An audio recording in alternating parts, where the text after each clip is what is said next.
আমার প্রথম প্রকাশিত কবিতা ইন্সপিরেশন, সেই কবিতার একই থিম নিয়ে যে কবিতাটি আমি হৃদয়ে নেই কোনো বেদনার চিহ্ন কাব্যগ্রন্থে প্রকাশ হয়েছে, সেই কবিতাটি আবৃত্তি করছি। সেই কবিতার নাম প্রথম ভালো লাগা। প্রথম ভালো লাগা। প্রথম দেখায় যাকে ভালো লেগে গেল, অনেক আগে থেকেই চিনতাম তোমায়, কিন্তু কথা বলার সাহস আমার ছিল না।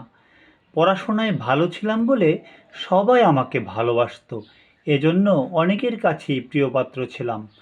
তোমাকে দেখে একটা অফুরান শক্তি মনের ভেতর জাগত। অপ্রকাশিত ভালো লাগাটা এমন যে দেখা হলেই মনে হতো ভীষণ একটা অপ্রাপ্তি পূরণ হলো। ভালো লাগার যে এত শক্তি, যা ভালোবাসাকেও পিছনে ফেলে দিল। একদিন ব্যবহারিক পরীক্ষায় সারা রাত ধরে পড়লাম, কিন্তু ভালো নম্বর পেলাম না।